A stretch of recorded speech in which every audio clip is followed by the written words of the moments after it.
Fala pessoal, tudo bem? A pergunta do momento é essa: quem é melhor? Ou melhor, quem é titular? Quem deve ser o titular do gol do Flamengo?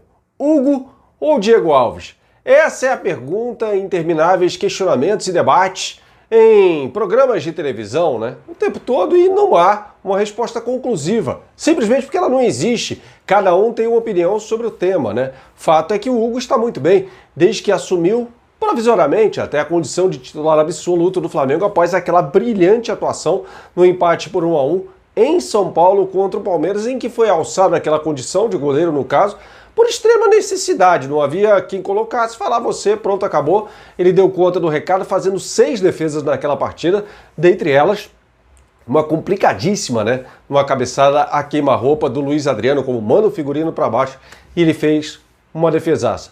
Chegamos ao ponto, 10 jogos depois de invencibilidade do Hugo como goleiro do Flamengo, ele só ficou fora de uma partida, que foi aquela com o Júnior Barranquilla. Então, depois de todo esse tempo, chega esse momento em que terá de ser feita uma opção. Quem vai entrar? Quem vai ser o goleiro do Flamengo, por exemplo, na partida deste domingo contra o São Paulo? E a resposta não necessariamente precisa ser esse é melhor do que aquele, ou esse deve jogar e esse não. E a pergunta pode ser a resposta: por que não os dois?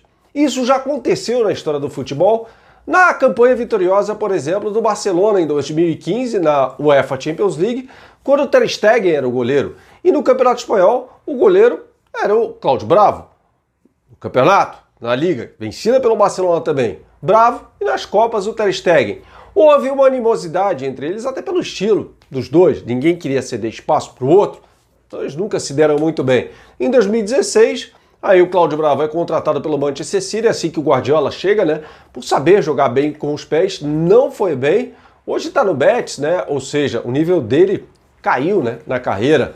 Ele saiu do Barcelona, do Manchester City, e aí hoje está no Betis, uma equipe menor sem dúvida nenhuma. E o Ter Stegen se consagra hoje como um dos 3 ou 5 melhores goleiros do mundo. Quem que a gente poderia colocar nessa lista? A minha tem o Oblak, o Alisson, né? E acho que o Ter Stegen, Neuer, talvez aí os 4 principais goleiros do mundo hoje, né? Então ele está na lista dos 3, 5, como preferir, mas é um dos goleiros top de linha do futebol mundial. Então, se o Barcelona conseguiu numa temporada vitoriosa fazer isso, por que o Flamengo não pode conseguir também, né? De repente colocar o Hugo como goleiro das Copas, ou o Diego Alves, por ser mais experiente, e no Campeonato Brasileiro o outro?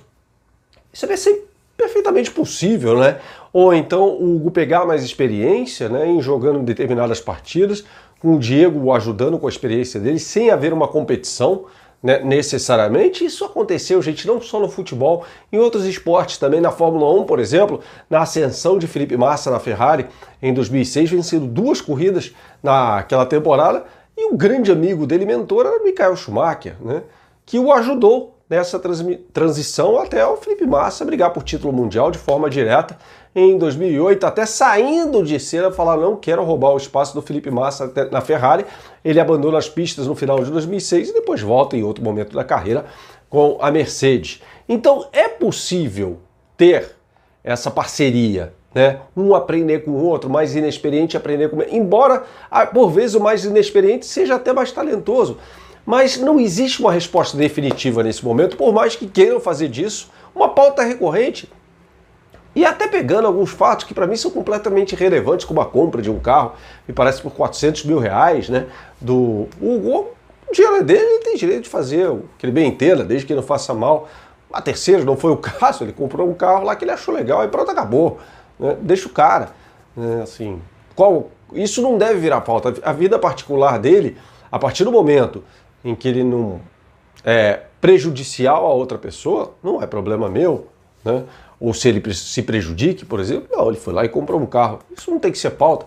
No momento em que o nome dele, a partir das grandes atuações que ele vem tendo, passa a ser pauta para absolutamente tudo, inclusive para esses debates intermináveis entre ele e Diego Alves. E o mesmo vale também para quem fala assim: você já ouviu certamente esse tipo de questionamento nessas mesmas intermináveis mesas redondas sobre como é que vai ser quando o Gabigol estiver de volta. Ele vai ser o titular, ou o Pedro será o titular, e o Gabigol vai aceitar ficar no banco? Gente, o Flamengo disputa Campeonato Brasileiro, Copa do Brasil, Libertadores da América, 3 competições simultaneamente, tem data FIFA, gente, tem espaço para todo mundo.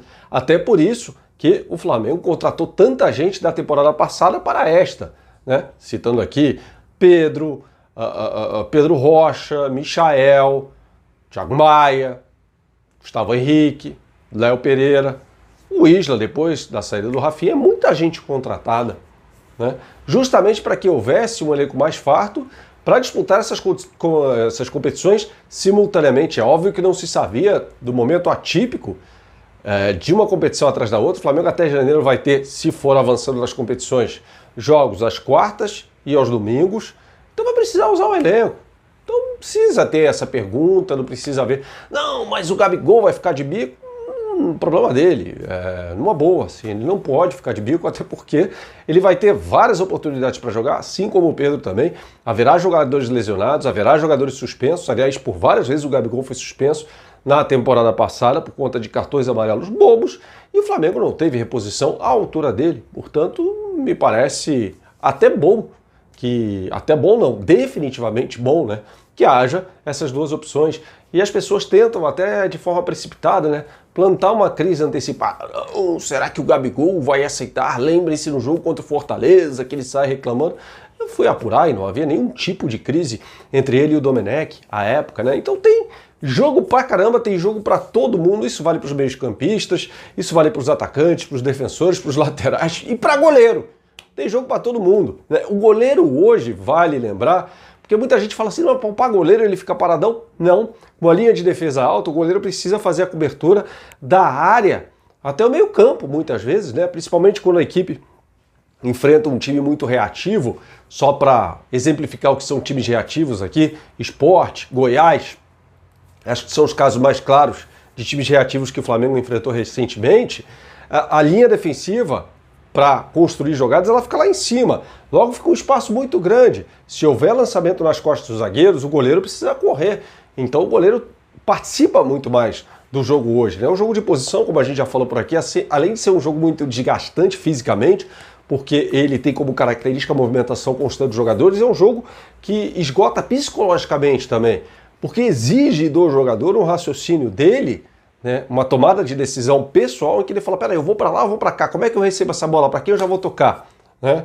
Ele precisa antever a jogada muitas vezes. O goleiro, isso vale para o goleiro também, no processo de saída de bola. Vejam só como o Hugo melhora gradativamente a capacidade dele de saída de bola também. Então vai precisar do Diego Alves, do Hugo, ou seja, por que não os dois, né? Em vez de a gente tentar entrar em debates inesgotáveis, e cada um tem a sua respectiva opinião, e cada opinião é legítima, desde que ela contenha informação, tá bom?